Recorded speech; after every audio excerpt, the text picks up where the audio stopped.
안녕하세요, 홍씨입니다. 오늘은 2025 아반떼 하이브리드입니다. 이번 신형 아반떼는 전 트림의 ECM 룸미러와 차량용 소화기가 기본화가 되었고요. 중간 트림인 모던부터는 하이패스와 운전석 세이프티 파워 윈도우, 2열 에어벤트가 기본화가 되었습니다. 다만 최고 트림인 인스퍼레이션에서는 별다른 변경사항이 없기 때문에 이번 2025 아반떼의 주력 트림은 모던이라고 볼 수 있는데요.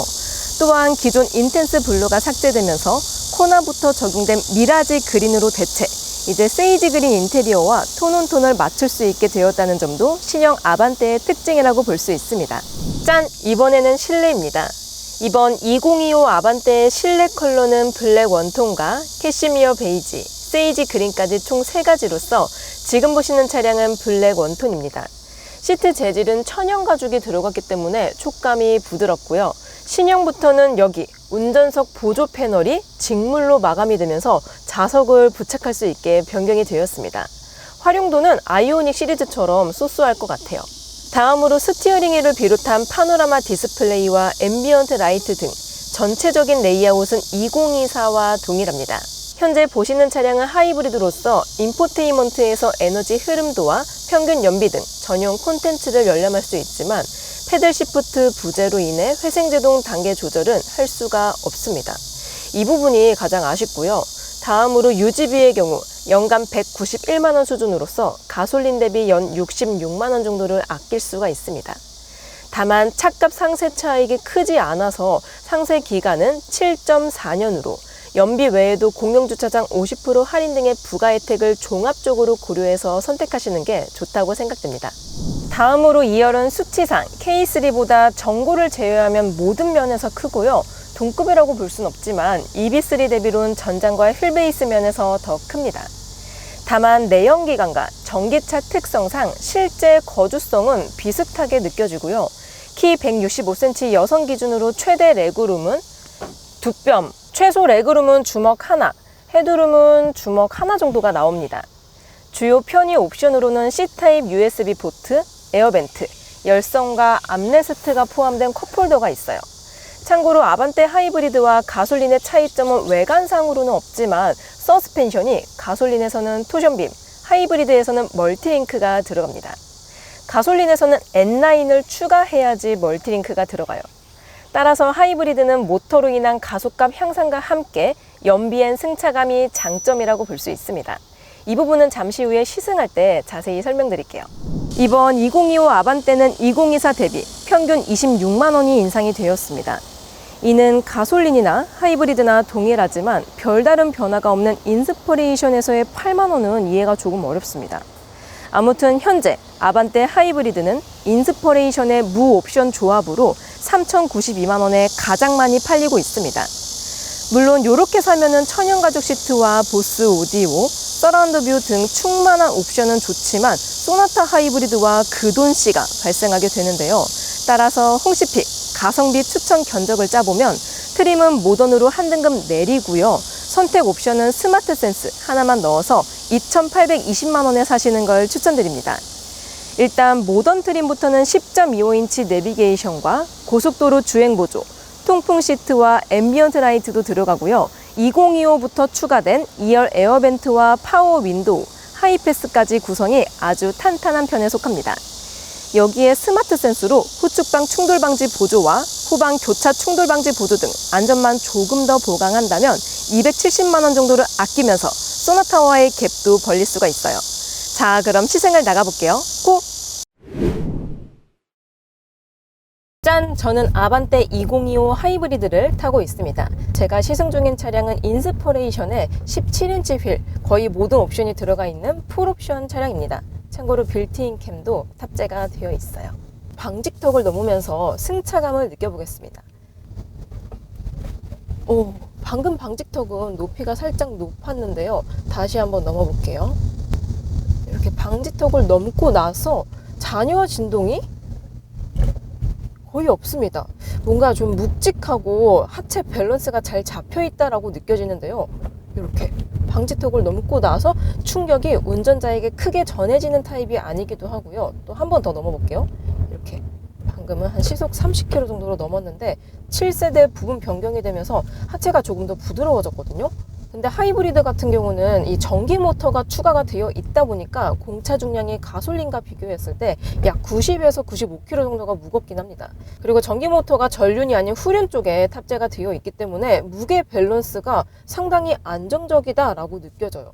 이거는 뭐 연식 변경이 되면서 따로 변화된 부분이 있지는 않지만 결과적으로 승차감이 이 급, 준준형 급에서는 나름 평온하게 느껴지는 것 같아요. 현재 자동차 전용 도로를 주행하고 있습니다. 시속 60km 정도로 주행 중인데요. 이랬을 때에도 전기 모터로 구동이 되고 있습니다. EV 모드로 구동이 되고 있기 때문에 엔진으로 갔을 때보다 확실히 조용하고 정숙하고 편안합니다. 편안해요. 전방에 살짝 정체가 시작이 되고 있는데요. 이렇게 막히는 길을 가니까 웬만해서는 전기 모터로 구동을 해주고 있습니다. 전기 모터로 주행되는 시간이 길어지면 길어질수록 연비가 좋아지게 되는데요. 현재 연비는 리터당 16.6km가 나오고 있네요. 오늘 하루 종일 시승을 해본 후에 연비는 다시 한번 측정해 보도록 해보겠습니다. 참고로 17인치 사양에 현재 빌트인 캠까지 탑재가 되어 있어서 공인 연비는 리터당 18km대가 나오는데요. 만약에 16인치 휠에 빌트인 캠을 탑재하지 않는다면 최고 복합 연비는 21.1km까지 나오게 됩니다. 아반떼 하이브리드 같은 경우는 카파 1.6 자연흡기 가솔린 엔진에 32kW 전기 모터가 더해져 있고 회생제동 기능까지 포함을 하고 있습니다. 다만 운전자가 별도로 회생제동 단계를 조절은 할 수는 없고요. 차가 알아서 해주는 타입입니다. 브레이크를 이렇게 밟았을 때 아주 미세하게 회생제동에 살짝 개입이 된다라는 게 느껴지긴 해요. 다만 이제 조금 더 큰 모터를 사용하는 하이브리드와 비교했을 때에는 회생제동이 막 엄청나게 적극적이다라고 느껴지진 않습니다. 그냥 물리적인 풋브레이크가 훨씬 더 큰 작용을 하고 있고 거기서 회생제동이 좀 도와준다라는 개념으로 들어오고 있는 것 같아요. 현재 정체가 풀려서 고속으로 주행을 하고 있는 중입니다. 이랬을 때 간헐적으로 전기 모터 개입이 이루어지고 있긴 하지만 한 시속 80km 이상부터는 전기 모터로 가는 구간보다는 엔진으로 구동되는 구간이 훨씬 더 많습니다. 현재 한 100km 정도로 주행을 하고 있는데요. 이랬을 때 전체적인 NVH, 실내 정숙도가 로드 노이즈보다는 윈드 노이즈가 조금 더 와일드한 편에 속합니다. 로드 노이즈는 그래도 어느 정도 막아주고 있다라는 느낌이 드는데요. 윈드 노이즈 같은 경우는 외부 소음 유입이 좀 많이 들어오는 편이 아닌가 싶을 정도로 시끌벅적합니다. 이게 고속으로 가면 갈수록 좀 더 시끄러워요. 자, 그래서 시속 80km 기준으로 데시벨 측정을 해보면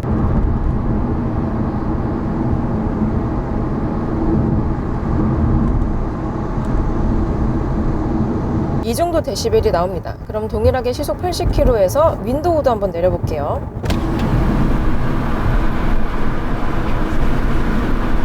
이제 윈도우 닫아보겠습니다. 어느 정도 막아주고 있기는 한데 확실히 옆 차선에 차가 달렸을 때 바람 소리라든지 옆 차의 바퀴 소음 이런 것들이 좀 실내에 들어오고 있긴 합니다. 대신 하부 방음은 그래도 동급 중에서는 잘 막아주는 편에 속하기 때문에 나름 조용하게 느껴지고 있어요. 자, 이번에는 가속감입니다. 참고로 아반떼 하이브리드의 드라이브 모드는 에코, 스포츠, 스마트 이렇게 세 가지가 있고요. 현재 스포츠 모드로 바꾸니까 계기판 디자인이 바뀌면서 좀 더 예쁘게 변신을 했습니다. 보통 스포츠 모드로 바꾸면은 저속에서 주행을 하더라도 웬만해선 엔진으로 구동이 되더라고요. 자, 그럼 속도를 조금 늦췄다가 저속에서 고속으로 풀악셀! 초반 토크감이 살짝 부족하긴 한데요. 금방 부드럽게 치고 나가줍니다. 오! 방금 5500rpm에서 변속이 되었습니다. 와, 이게 처음 끌어올려주는 게 좀 부드럽긴 한데 어느 정도 속도가 붙고 나서부터는 상당히 경쾌하게 치고 나가주는 맛이 있어요. 엑셀링을 딱 했을 때 운전자가 원하는 대로 피드백이 바로바로 따라주는 편이고요. 쭉 가속했을 때에도 출력이 부족하다라든지 차가 엄청나게 힘들어한다 라는 느낌까지는 들지 않습니다. 아반떼 하이브리드는 카파 1.6 자연흡기 가솔린 엔진에 DCT 6단 조합으로 엔진 힘으로만은 105마력의 힘을 발휘하고요. 전기모터 합산에서는 141마력의 힘을 발휘하고요. 토크는 15토크를 발휘합니다. 일단 수치상으로 봤을 때 그렇게 드라마틱하고 강력한 수치가 아니긴 한데요. 다만 실제로 이 차를 탑승을 한 다음 달려보았을 때는 꽤 경쾌하고 빠른 편에 속합니다. 이렇게 변속 타이밍도 상당히 부드럽고 뭔가 CVT가 들어가 있는 1.6 자연흡기 엔진을 탄 것 같다라는 생각이 들 정도로 변속의 타이밍도 완벽합니다. 다만 이제 고속 영역에서 초고속 영역으로 진입을 했을 때 가죽이긴 하지만 고속 영역이 엄청나게 풍부하다거나 아니면 이 차가 좀 넉넉한 힘을 가지고 있다라고 느껴지진 않습니다. 그리고 고속으로 달리면 달릴수록 풍조름이 상당히 많이 들어오는 편인 것 같아요. 바람이 어디선가 자꾸 들어오네요. 자, 중간 점검입니다. 제가 스포츠 모드로 꽤 많이 밟아온 상태인데요. 그랬을 때 연비가 현재 19.2km가 나오고 있습니다. 스포츠 모드로 좀 달렸더니 배터리 게이지가 75% 정도가 차 있습니다. 현재 시속 80km 정도로 주행 중인데요. 에코 모드로 바꾸니까 다시 EV 모드, 전기 모터로 구동이 되고 있습니다. 배터리가 50% 이상 차 있다면은 속도가 한 그래도 80에서 90까지는 웬만해서는 전기 모터로 구동을 해주려고 노력하고 있는 것 같아요.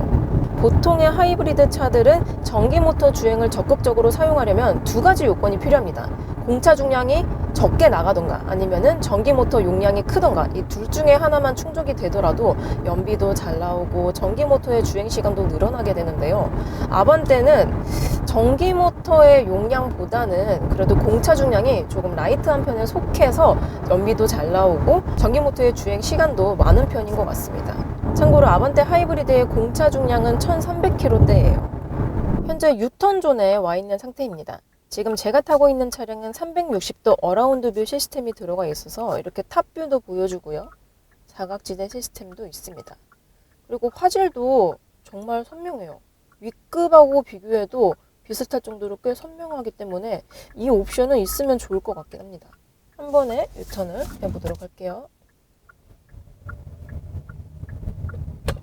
이야, 역시 엔트리급에 속하기 때문에 한 번의 유턴이 가능합니다. 그리고 핸들의 무게가 다른 차들과 비교했을 때 조금 라이트한 편에 속하거든요.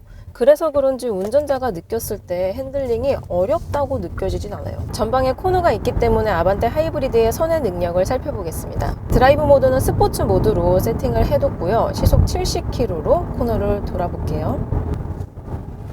코너를 딱 꺾자마자 약간 언더스티어가 발생이 되고 있긴 하지만 무난한 선의 능력을 가지고 있는 것 같습니다. 롤링도 크게 느껴지지 않고 있고요. 무게중심과 접지력도 그냥 평범합니다. 평범해요. 이렇다 저렇다 할 거 없이 운전이 그냥 편리한 방향으로 세팅이 되어 있습니다. 여기서 급 차선 변경까지 해볼게요. 약간 가솔린 모델하고 무게 차이가 살짝 있습니다. 다시 한번 해볼게요. 딱 핸들을 돌리고 나서 리어가 엄청 빠르게 따라오진 않거든요. 근데 일반적인 이제 1.6 가솔린 있잖아요. 1.6 가솔린과 비교했을 때에는 리어가 조금 더 빨리 따라온다는 느낌이 있어요. 다시 한번 해보겠습니다. 딱 틀고 나서 뒷바퀴가 조금 더 안정적으로 같이 따라온다는 게 느껴집니다. 참고로 이게 가솔린과 비교했을 때 공차 중량이 하이브리드가 약 90kg 정도 더 무겁다고 했잖아요. 근데 이게 전륜이 아니라 후륜 쪽에 무게중심이 조금 더 잡혀 있습니다. 그래서 일반적인 가솔린 모델 같은 경우는 경쾌하다 못해 좀 뭔가 너무 라이트하지 않나, 뭔가 너무 가볍다 차가, 이런 생각이 들었는데요. 하이브리드 같은 경우는 전기 모터가 추가가 되어서 그런지 무게중심이라든지 무게 부분이 아주 조금 더 안정적이다 라고 느껴져요. 다만 요즘 현대기아 최신 하이브리드 차량 같은 경우는 방금처럼 급 조향을 했을 때 이 차체 거동성을 조금 더 안정적으로 잡아줄 수 있는 기능들이 포함이 되어 있는데요. 예를 들어서 이 컴포트 드라이브나 이 다이내믹 드라이브 등등이 포함이 되죠. 근데 그게 아반떼는 아쉽게도 적용이 되어 있지 않습니다. 어차피 같은 전기 모터가 들어가 있기 때문에 승차감이라든지 선회를 했을 때 차체를 조금 더 안정적으로 잡아줄 수 있는 기능이 같이 들어갔더라면 좀 더 좋지 않았을까라는 생각이 들어요. 참고로 제가 타고 있는 시승차 기준으로 타이어 공기압은 전류는 40psi, 후륜은 39psi로 맞춰져 있습니다. 준준형차 기준으로 공기압이 40psi 정도면 좀 높은 편에 속하기 때문에 승차감이 좀 딱딱하게 느껴질 수가 있거든요. 근데 그런데도 불구하고 제가 승차감이 괜찮다라고 느낄 정도면은 한 35에서 36psi로 맞춰주시면은 좀 더 부드럽고 컴포트하고 안락한 승차감을 느끼실 수 있을 것 같습니다. 자, 마지막으로 연비 정보입니다. 현재 오늘 50km 정도 주행을 했을 때 연비는 리터당 21km가 나오고 있습니다. 현재 이 차량이 오늘 출고가 된 차량이기 때문에 100km도 안 타가지고 정확한 연비 정보가 아닐 확률이 높기는 하지만, 그럼에도 불구하고 리터당 20km 이상이 나온다라는 거는 정말 연비가 좋은 차라는 뜻인 것 같습니다. 제가 최근에 타봤었던 차량 중에서 지금 이 차량 아반떼 하이브리드가 연비가 가장 높게 나왔어요. 짠! 이번에는 2025 아반떼 하이브리드의 2열입니다. 승차감 위주로 느껴보도록 해볼게요. 현재 제가 시승 중인 차량은 17인치 휠 사양입니다. 하이브리드 같은 경우는 16부터 18인치까지 고를 수 있는데요. 거기서 가장 중간이라고 볼 수 있는 인치가 달려있는 상태입니다. 현재 보도블록 구간을 진행하고 있습니다. 이랬을 때 노면의 자잘한 충격들을 어느 정도 읽어주고 있기는 하지만 탑승자에게 기분 나쁘게 전달을 해주는 타입은 아니기는 합니다. 대체적으로 준준형 치고는 무난하면서도 편안한 승차감을 가지고 있지 않나 싶어요. 참고로 하이브리드는 멀티링크 서스펜션이 탑재가 되는데요. 제가 가솔린 버전을 탔을 때보다 승차감이 조금 더 좋고요. 특히 지금처럼 요철 구간을 진행했을 때 잔여 진동이 조금 덜 진행이 된다라는 느낌이 있습니다. 이번에는 포트홀 구간을 넘어보도록 해보겠습니다. 먼저 우측 바퀴로 넘어볼게요. 오, 충격이 조금 전해지는데요. 이번엔 좌측으로 넘어볼게요. 이게 급이 급인지라 윗급하고 비교했을 때는 조금 승차감이 떨어지게 느껴집니다. 다만 준준형 급 내에서만 본다면은 충격을 흡수하고 나서 잔여 진동이 많지가 않고요. 또한 충격을 흡수할 때도 어느 정도는 큰 충격은 걸러주고 있다라는 생각이 듭니다. 확실히 토션빔 서스펜션이 장착이 되어 있는 가솔린보다는 독립 현가 시스템인 멀티링크가 들어가는 하이브리드가 승차감이 좀 더 편안하게 느껴지긴 합니다. 자, 이렇게 2025 아반떼 하이브리드를 시승해 보았습니다. 아반떼 에어백은 2열 사이드 에어백 포함 총 8개이고요. 충돌 테스트는 우리나라 KNCAT 기준 90.1점으로 1등급, 미국 IITS 기준 2024 탑 세이프티 픽을 기록했습니다. 리콜과 무상 수리 사항은 표를 참고해 주시고요. 주요 불만 사항으로는 8월 기준 12개월 이상 소요되는 장기 출고 대기와 패들 시프트 및 탑재 등이 있습니다. 참고로 트렁크는 열었을 때는 수동이고요. 474리터로서 기본 용량면에선 EB3보다는 넓습니다. 또한 하이브리드 배터리가 뒷자리 바닥에 배치돼서 공간 손실이 없다는 정도 장점이라고 볼 수 있고요. 6대4 폴딩도 지원이 됩니다. 자, 마지막으로 홍씨의 총평 2025 아반떼 하이브리드 어땠냐? 늘 말씀드리지만 아반떼는 가격 대비 종합 만족도가 정말 높은 차입니다. 승차감과 주행 성능은 준준형 내에선 수준급이고요. 특히 연비는 감동입니다. 진짜 패밀리카로도 추천드릴만 해요. 하지만 이번에도 또 올랐습니다. 특히 주력이라고 볼 수 있는 모던에서의 인상폭은 상당히 부담스러울 것 같은데요. 이런저런 거 따지다 보면 결국 또 가솔린으로 가야 되고, 그럼 또 연비와 승차감은 하락하기 때문에 이 어쩔 수 없음의 명확한 답은 무리하지 않는 선에서의 예산 산정이라는 생각이 듭니다. 아무튼 하이브리드는 연간 주행거리가 2만 킬로를 넘을 때만 보시는 걸 추천드려요. 저는 그럼 다음 리뷰 때 뵙도록 하겠습니다.